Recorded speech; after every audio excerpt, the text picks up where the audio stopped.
Hi everybody, FPL Witty here, back again for another video. Hope you're enjoying them. And back out here in the Yorkshire countryside, you can't beat it. Bit of FPL talk, bit of walking, bit of fresh air, perfect combination. I've actually got my party shirt on for you today, so bit of a Bobby Dazzler, as they say in Barnsley. So, well, it's nearly here, isn't it? Hey, the new season, only 2 days away as I'm recording this. So, hope you're looking forward to it, all excited for the first weekend. I know I am, really looking forward to it. Having said that, as a Barnsley fan, we started a week early, of course, with the English Football League starting a week before the Championship. So, my team went down to all the way down to Plymouth last weekend. Nice little 10-hour round trip to lose 1-0. So you just gotta love that, haven't you? Fortunately, I wasn't there. So it's been an interesting build-up actually to week one, because last week I succumbed to COVID. So I thought I'd escaped it for 2.5 years, but no, I came down with that last week. So I had a couple of rough days, but 5 days of isolation, feeling much better now. Back on a self-isolated walk today. Nobody about round here, so fingers crossed I'm double negative and I'll be at Oakwell on Saturday. So we shall see. But yeah, the Premiership back now, so can't wait for that. Hope your tinkering's going well with your teams. I think on a personal level, it's all coming together a bit for me now. I think certainly the Community Shield and the last of the friendlies, that was a big one really, wasn't it, to take in. A lot of crucial information, especially when you've got Manchester City and Liverpool. We've all probably got 5 or 6 players from those two teams, and I think most of my unanswered questions really related directly to those two teams. So what was your take on the Community Shield then? I've seen a lot of negativity towards Haaland, who blanked again, didn't he? Missed a sitter that even I could have put in, and that's saying something. But personally, I was encouraged by Haaland. I thought he got 90 minutes in, is a big tick. And he could easily have had 3 goals, I thought, on his day, on another day. He had a shot very well saved, low down. He had one in the back of the net that was disallowed. And then he missed that sitter, so I think on another day he could have scored 1, maybe 2 goals, and then it would have been a different conversation. So I was encouraged by Haaland. That was a big tick for me. I think less so the City mids. There was all eyes on Grealish and Mahrez, but they got hauled off, didn't they, before the 60-minute mark.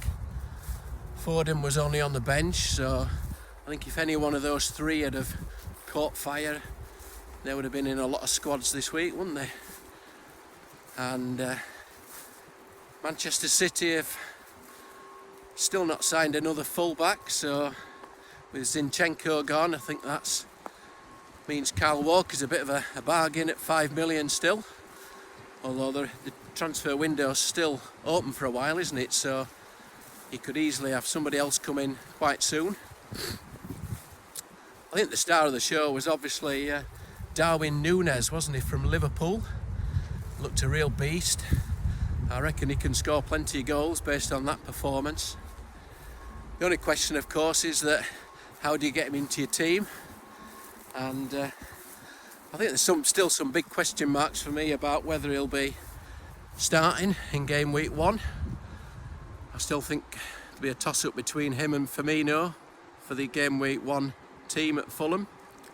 But certainly looked very impressive, didn't he? So he's going to be in our teams at some point this season, I'm sure about that. And then Salah and Trent doing what they do, just showing why they should be in everybody's team. Salah and Trent will be in my team this week for sure. And then all eyes on that 3rd Liverpool spot really, so Robertson or Luis Diaz. I think Robertson probably came out best of those two, didn't he, on the day, but that's still a really tough call to be had. So what about elsewhere then? So Ronaldo, he featured, didn't he, for Manchester United in a friendly. Apparently he played part of the game but then left the stadium, if the stories are correct, before the game had finished, so I'm not quite sure what's going on there. I think the manager's come out this week and said he needs a lot more fitness, so I think that bodes well for the likes of Rashford and Sancho and Martial in particular. Although having said that, Sancho missed the last 2 games through illness, so that's one to keep an eye on. And then what else we got? Jesus stuck another hat-trick in, didn't he, pre-season this week? So 7 goals now in pre-season, and he's currently on an ownership of 72%. So it's crazy really. It's going to take a brave man to back against Jesus in week 1. I don't think I'll be doing that. He'll be in my team. And the Arsenal fullbacks probably still injured, aren't they? Tomiyasu and Tierney, so looks like Zinchenko and Ben White might fill in there, but there's a bit of uncertainty. I'm currently planning to have an Arsenal defender in my team if I can do. Great fixtures. Chelsea, that seems to be dividing opinion really, don't they, Chelsea? They've had a bad pre-season. Hard to fancy Chilwell really, when he's hardly featured pre-season. At one stage I had Reece James and Chilwell both in my drafts, but certainly not the case at the moment. Reece James, will he play full-back? Will he play centre-back? I still think it could be a mistake to go without Reece James. I think on his day he's probably the best full-back in the country, in the Premier League, in my opinion. Him and Trent. So I still think I'll be finding a way to include Reece James personally in my team. Tottenham, I think that was quite a significant one because previously worried that neither Perisic or Matt Doherty were getting a game at full-back, and I think they're the perceived first choices really, aren't they? All things being equal. And Perisic in particular, very interested in Perisic. When you look at his career stats, I think has he got about 140 goals in his career. I know he's getting on a bit now, not as old as me, but he's in his 30s.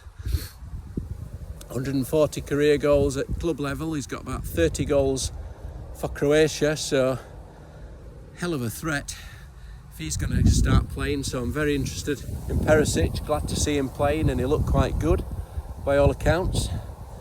There's a lot of talk about last time he played under Conte in Italy that he got hauled off before the 60-minute mark, but I think there's a totally different story last season. I think did he play about 46 out of 49 games, and about 90% of them he stayed on the pitch, and he got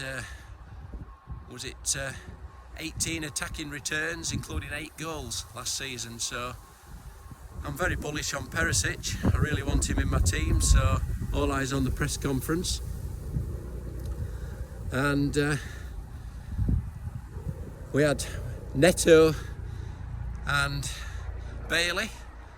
Still the battle of the midfield enablers, isn't it really? Both got the supporters, some have got both. I think if you're after an enabler, those two, and maybe Dewsbury Hall, looking good. And Leicester, what's going on at Leicester? So it looks like Schmeichel's on his way out.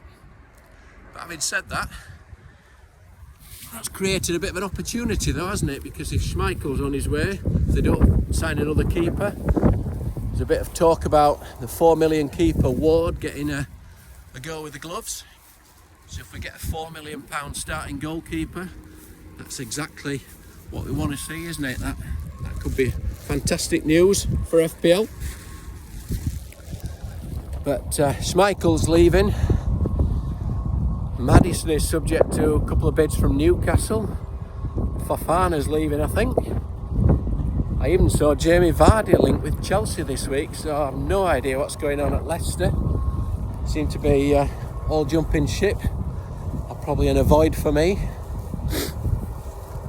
So in terms of my team, so I think I've answered a lot of the big questions really over the last few days. I think the big two questions that's dominating everybody is Robertson or Luis Diaz for that third Liverpool spot. And I've always been sort of 65-35 maybe in favour of Luis Diaz, but I have to say I'm back in the Robbo camp at the moment. I think he's a 200-point player. I just worry about the minutes that Luis Diaz might share with Jota when he's back, and with Firmino, Darwin Núñez, I think might take away a lot of the threat from Luis Diaz, so I think I'm edging towards Robertson there. And then we've got this Kane or Haaland, haven't we? Not many people on 3 premiums, so I think if you're on 2 premiums, it seems to be Kane or Haaland alongside Salah for most, doesn't it? I know some will go without Salah, so that's a tough one. I think it's as tough as they get, really, isn't it? Because I think Harry Kane is the proven performer. He's at home to Southampton in game week 1, which is a fantastic fixture. He's got the better fixture of the two, but Haaland's got Bournemouth at home in week 2. I'm struggling to look past that fixture, really, especially as the Bournemouth manager came out this week, didn't he, and said that they're in a bit of a pickle. They've got no defenders. There is the option, of course, to start with Kane and then move to Haaland game week 2, but I'm not keen on booking that transfer in personally. I think that's difficult. What if other fires break out in your team? I really want to try and roll the transfer in game week 2. I think having 2 transfers in game week 3 is a really strong place to be. You can pick up all the breakout players. 2 free transfers could be very powerful then. So my plan will be to get one and stick with him, but I think at the moment I'm edging towards Haaland. That game week 2 game against Bournemouth, big factor for me. So personally I've been on 4-4-2 for about 2 or 3 weeks, but I think these premium defenders are shouting out at me now. If I go Trent and Robbo, Cancelo, Reece James, Perisic, wow. I think if I go Robbo, I'm almost backing myself into a 5-3-2, which I'm not keen on looking at, but I think when you look at the points to be had there, I think the alternative is if you go Luis Diaz instead of Robertson and go 4-4-2, people will say that's a bit more balanced. But I think whilst Diaz provides that price point for all these 8 millions like Maddison, Bound, Grealish, Kulusevski, all those sort of players, I think if you're going to sell Luis Diaz, are you really going to sell him for one of those? Personally, I'd still want Liverpool and I'd probably sell him for Robbo, so I think that's the way I'm thinking about it. So I'm not 100% decided, but I'm edging towards a 5-3-2 as it stands. I've seen a lot of other very similar teams. The way I set up to play FPL, I try and manage risk. So potentially I've got the 7 highest owned players in my team, which gives me a lot of control. Make sure that I'm almost guaranteeing myself not to have a bad start, which I think is important.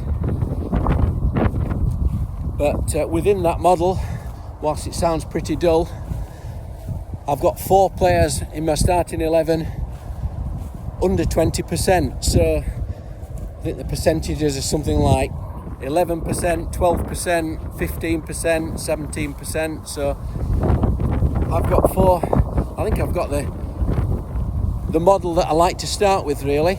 I've got all the 7 most owned players. Every player above 30% ownership is in my team. That gives me the protection.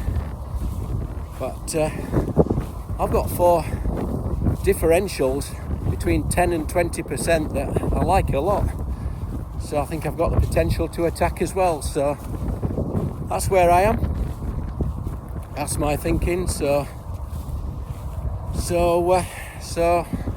I wish you luck in week 1.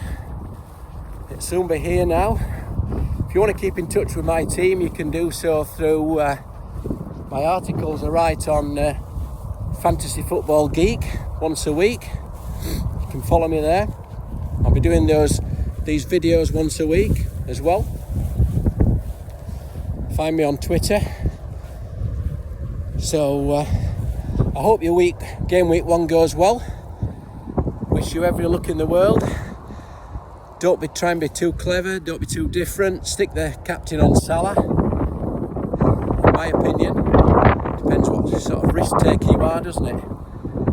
So I'll leave it there. We're over 15 minutes today, a little bit longer, but it's an important one.